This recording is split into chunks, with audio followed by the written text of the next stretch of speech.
and to contemplate. When God tells you to make a move, you don't have a couple of verses in the chapter of your life to make up your mind. In the next verse of your life, you need to be on your way down to where God told you to go. And the problem with some of us is that we're going at our own pace in our own time. God told you to leave that mess you're in right now. Oh, go on, act like you ain't in here now. Yeah, God told you to get out of it right now, and you're trying to wait till your finances get better and wait till you get a better job. But God told you to leave it now. And I'll meet you down at the potter's house. Oh man, tell somebody in here today, you need to stop trying to stick around circumstances and people that God never wanted you to be with in the first place. You knew in your spirit 3 years ago, you knew in your mind 2 years ago that you were supposed to raise up. But if you could ever get your body to follow what your mind and your spirit already know, you'll be in a better place than you are right now. May I just suggest to somebody in here tonight that had you raised up, you would never have had to file that restraining order. Had you raised up, you never would have had to go to court. Had you raised up, you never would have got fired. Had you raised up when God said move, you never would be in the situation that you're in right now. You ought to look at your neighbor and say, ain't it time to raise up? God told you to move. But then look at verse 3. Verse 3 says, the vessel that he made of clay, it spoiled, or it was marred at the hand of the potter. So he remade it. And as he was making this clay, watch this, he was close to being finished. And as you look at it, he's near about done. But as he's finishing, he spots something that he's not happy with. Now the clay, as it were, thought that it was almost done.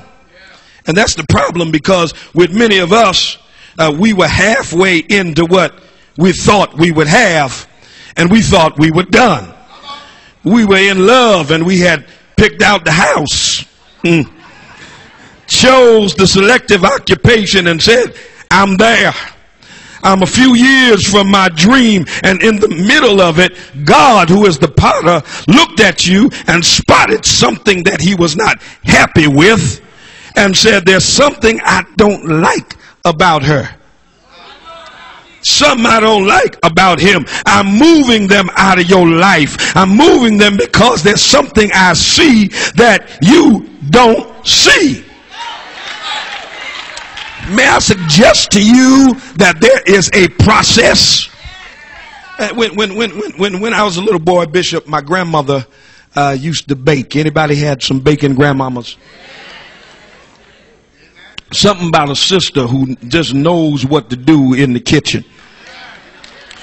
Y'all stop feeding your children all of this fast food stuff and get back in the kitchen.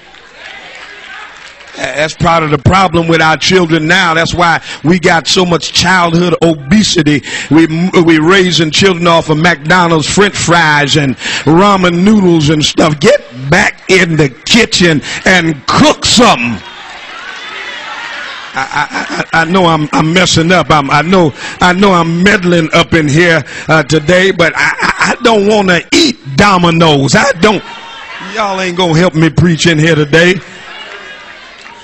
And when grandmama used to cook, when she used to bake, she used to send us in the kitchen. I want you to check out my cake. And we would stick a fork in the cake, right? And if batter came up on the fork, cake wasn't done. It had to stay in the oven a little longer. But if the fork came up clean, that means the cake was done.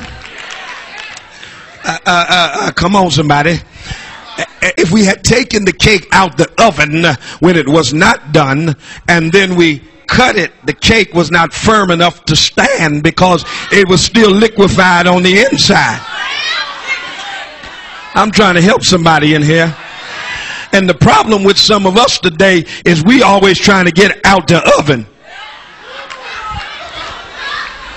before we're done.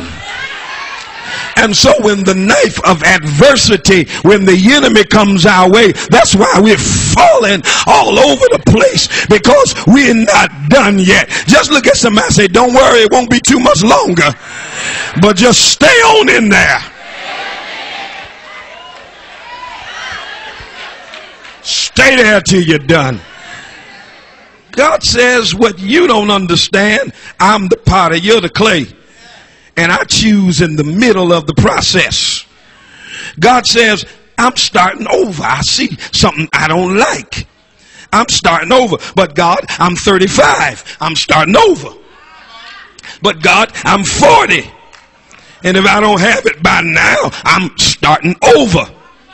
Lord, I'm 50 and my life is halfway through. I'm starting over. Because I've got something ready for you in the last part of your life that you weren't ready for in the first part of your life. I'm getting ready to remake your finances, remake your credit, and remake the house you live in, remake your relationship, remake your attitude. Yeah, hey, hey.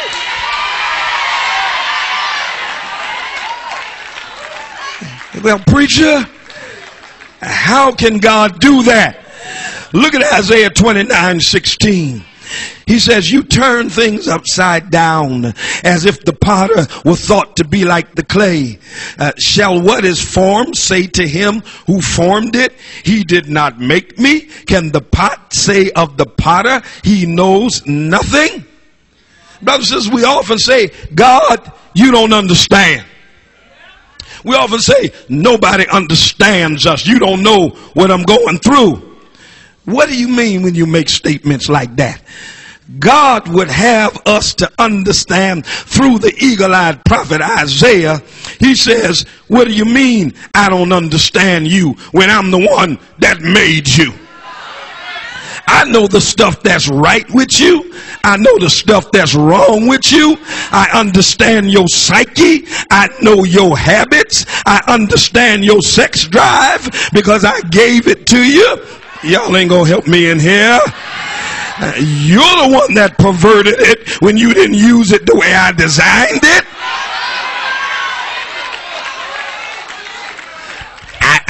I made somebody who was fit for you, somebody wired for you, but you got with the wrong person. Now you don't know who to be with. But don't blame me because you didn't want to wait on me. Don't get mad with me.